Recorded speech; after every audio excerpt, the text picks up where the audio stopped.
There are three reasons why people marry, no? First, you want to bind together. In all religion, there are forms of rites or wedding na tinatawag. Uh, sa atin sa LGBT Christian Church, we call it the rite of Holy Union. Just to inform, although hindi pa ho legal ang same-sex marriage dito sa Pilipinas, hindi naman ho siya bawal because we're protected by freedom of religion.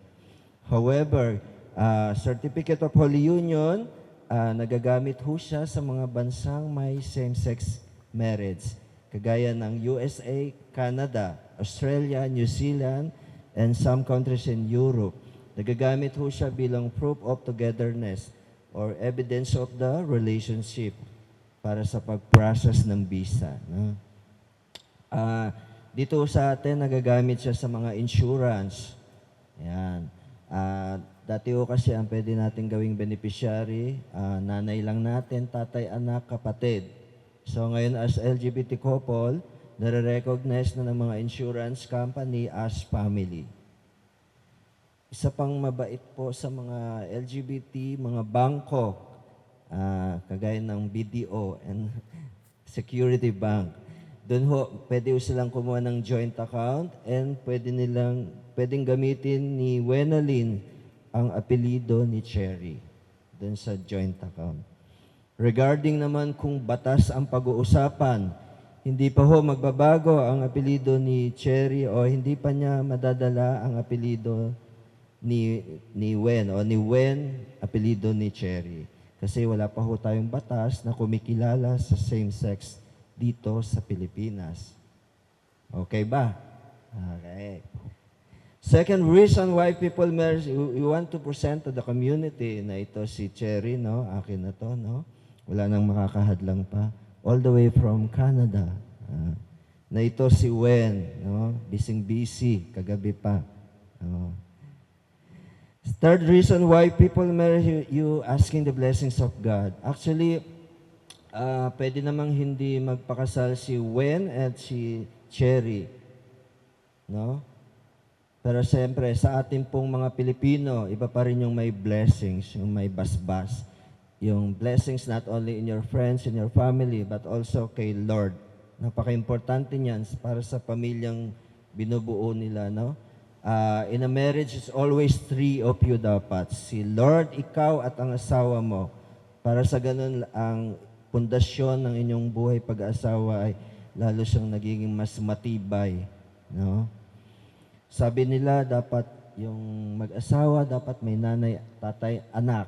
So, paano kung walang anak? Pero sa case ni Cherry at ni Wen, may anak na sila, no? So, very family na, no? Ano ba yung essence of a family? Acceptance, number one. You accept your partner wholeheartedly, no? Ano bang tawagan nyo sa isa't isa? Mahal. Mahal ang bilihin. Accept mo si mahal mo kahit na minsan si mahal mo ay saksakan ng sungit, topakin, nagger. Ganun mo siya tatanggapin. You accept lahat-lahat sa kanya, no? Belongingness, yan. Anino pa lang, shadow pa lang ni mahal mo, you feel safe and comfortable. Makita niyo pa lang isa't isa, naaalis na yung stress niyo sa isa't isa, no? Dapat maging stress reliever niyo isa't isa.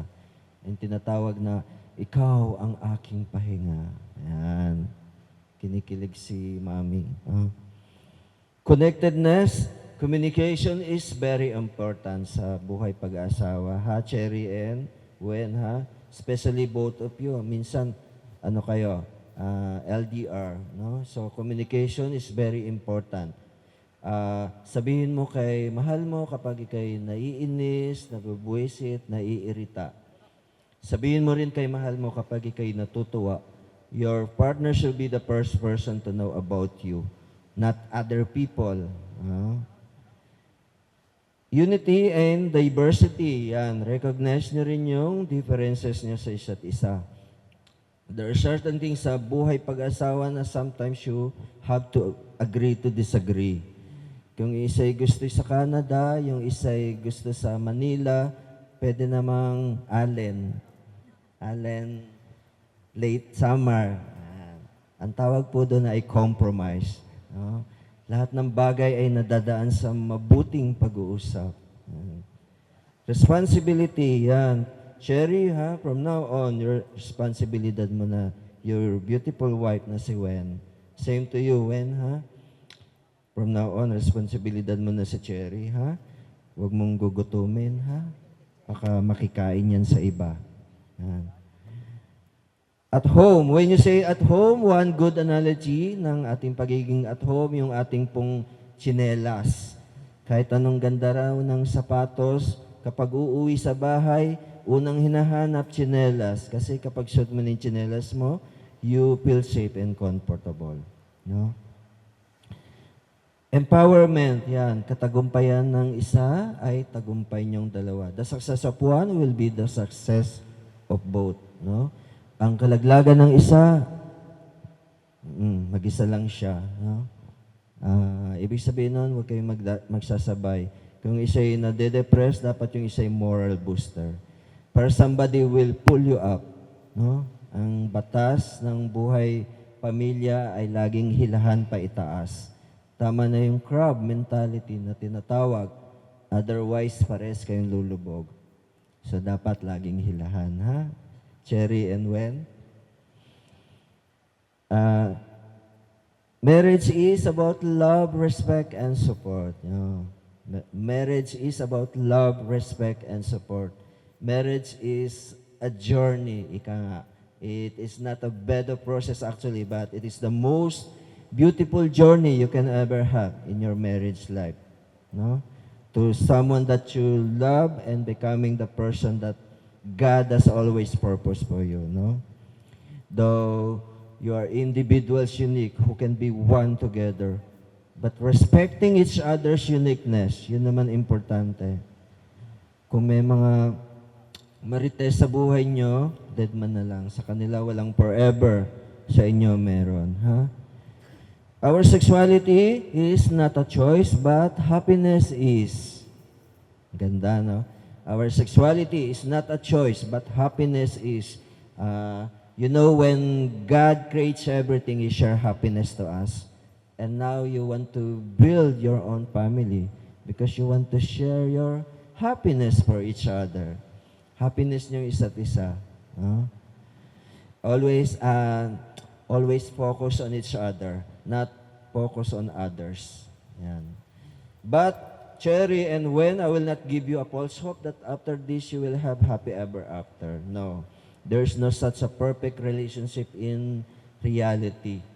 Walang perfectong relasyon sa totoong buhay. Minsan nangyayari lang yan sa Disney movie, no? There will be ups and downs of your relationship. There are people sometimes who wants to destroy you, no?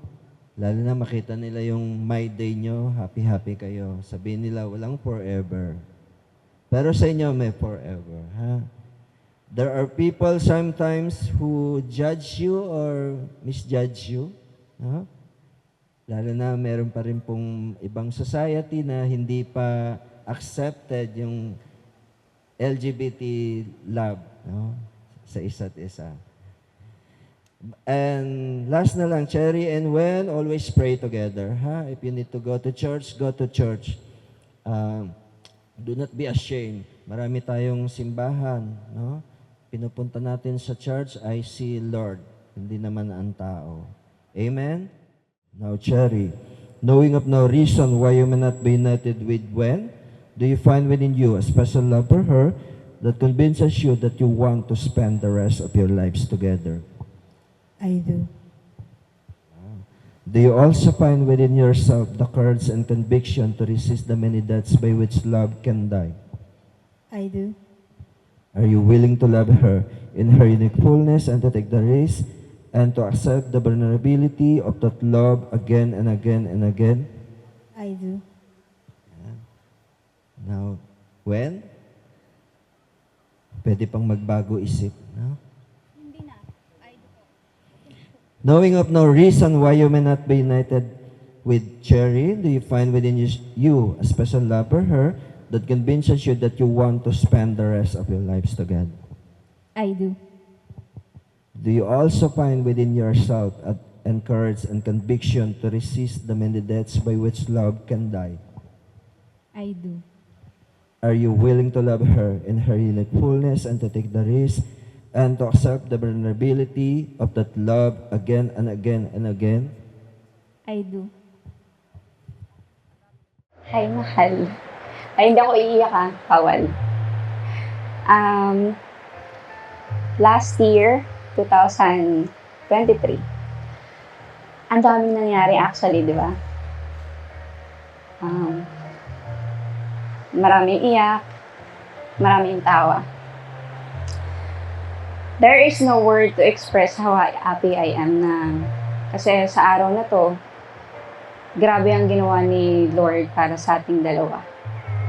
Dito na ako naniniwala sa in God's perfect time. This past few months, we have struggles and challenges na halos di na matuloy itong dream wedding natin. But we both surrender to God. Pinaubayan natin sa Kanya lahat. And this is it. This is it what He want for us na magstay para mahalin ng isa't isa.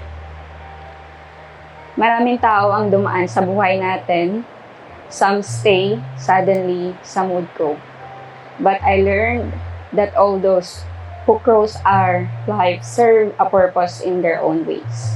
Then suddenly, all that has happened in the past made sense. Only to find out that I can even be more happier kasi natagpuan kita. Actually, hindi kita natagpuan. Pumunta ka sa shop namin at nagpagawa ng cellphone. Now, you're in front with me at nasa harap tayo ng Diyos at mga taong mahal natin at nagmamahal sa atin. Di ko na masasabi na I'm genuinely happy, pero sobrang happy ako simula nung dumating ka. At doon ang sabi sa akin ni Lord, binigay ko na sa iyo yan, huwag mo nang pakawalan. It's like finding myself in someone else. Nagbago ang pananaw ko sa mundo. This crazy world that we live in, I found my peace. Pero minsan, stress. Kidding aside, pero nawawala yung stress ko pagka hindi tayo magkaaway. Hindi ako nagkakasakit pag okay tayo. You and me is the peace I was longing for a long time. Whenever we're together, masaya lang tayo. Mga trip ko na nasasabayan mo at mga kalokohan nating dalawa na tayo lang ang nagkakaintindihan. Kahit nasa cellphone lang tayo, gumagawa ng oras para sa isa't isa at doon masayang masaya tayo. But we both know na matatapos din ang long distance. Hopefully, bukas agad. Sana. Huwag ka nang umuwi kaya. Dito ka na. And soon, we will both say, finally, mahal, magkasama na tayo. Dinala ko ng Diyos sa isang taong grabe ang pagmamahal sa pamilya at respeto sa mga taong nakakasama niya. That's what I love about you. You are strong, you are kind, beautiful inside and out. At nung pinili natin na ilagay sa sentro ng relasyon natin ng Panginoon, doon ko naramdaman na ikaw ang aking panghabang buhay. Kahit na madalas tayong aso at pusa. But that's being a part in a relationship. I can stop imagining this lifetime that I will spend with you. Mga memories nating bubuuin. Magkasama pati na rin ng pamilyang pinapangarap natin. Bawat malungkot at masaya, bawat gabi na maglalasingan tayong dalawa. Gusto mo yun, di ba? Hanggang umaga, aalagaan kita kahit sumuka ka pa. We have a lifetime para ma-experience ang maraming bagay sa mundo, isang habang buhay na ikaw ang kasama, isang mamahalin, ikaw ang aalagaan at iingatan. Thank you for sharing your life with me and for wanting to continue to do so. For making me a part of your plans and for looking forward for a future with me. I love you, Cherry Manansala. Hanggang humihinga at umuutot ako, mamahalin kita.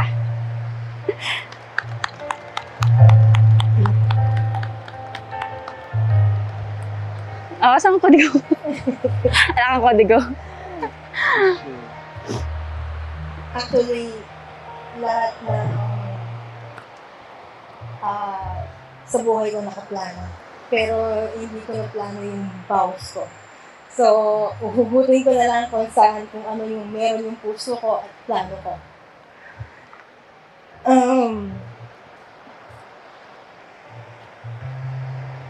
Thank you, Mahal. Sabi nga ni Father na sobrang energetic na asawa ko. Lahat. From the start na magkita tayo sa El Nido na naumpog-umpog ako, na nasirahan ng cellphone, which is siguro si God yung nag-lead ng way para sabihin niya na, eto na yung hinihingi mo.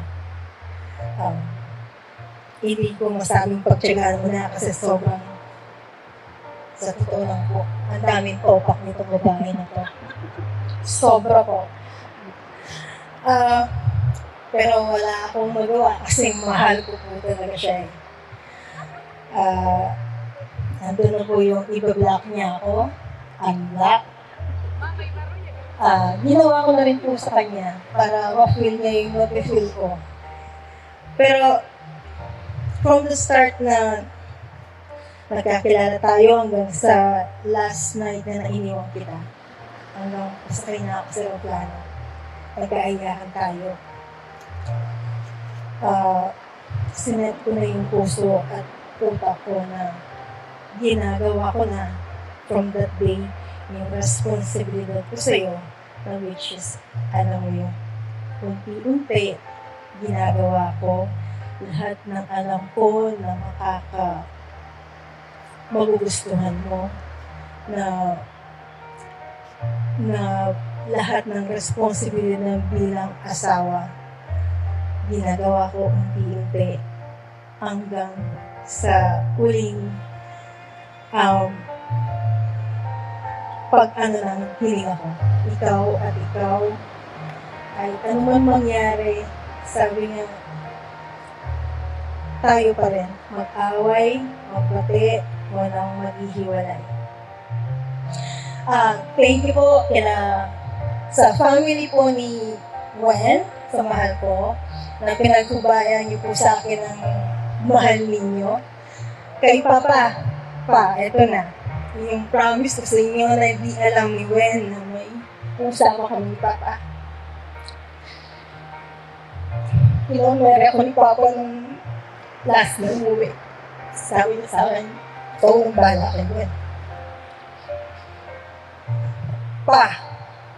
Eto na ba, kahit wala ka, alam ko, nakikita niyo yung pangako ko sa inyo, akin na. Responsibility ko na po si Gwen. From the start na nag-meet kami, ginagawa ko na po yun. May away at batiman po kami. Pero hindi kami maghihiwalay at hindi ko siya susukuan. Kay God, thank you. Kasi alam ko, binigay niya. In behalf of my family, my kids, mahal na mahal po si Tita Wen nila. I hope na magkakasama-sama tayo doon. Which is, hinihintay ka nila doon at nakaplano lahat para sa atin. Thank you po sa family banda, sa relatives, sa friends. Hindi ko na masabi sa inyo lahat. Pero in my heart, napaka-swerte ko po at meron pong ganun si Gwen na which is maswerte na po rin ako kasi part na po ako. Maraming salamat po. Mahal. I promise you from now on, from the start that we met, I love you at walang maghihiwalay kahit anong mangyari. Dapat lang. Mahal. With this ring, I offer you my life. I offer you my strength. I offer you my support, I offer you my loyalty. I offer you my faith. I offer you my hope. Receive and wear this ring as a sign of the covenant we have made it today in the sight of God and in the present with our friends and family. Amen. Now, when you will do the same, and please say after me.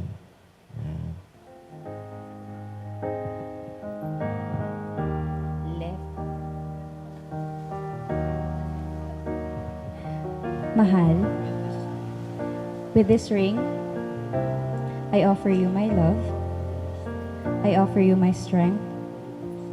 I offer you my support. I offer you my loyalty. I offer you my faith. I offer you my hope. Receive and wear this ring as a sign of a covenant we made here today in the sight of God and in the presence of our friends and family. Amen.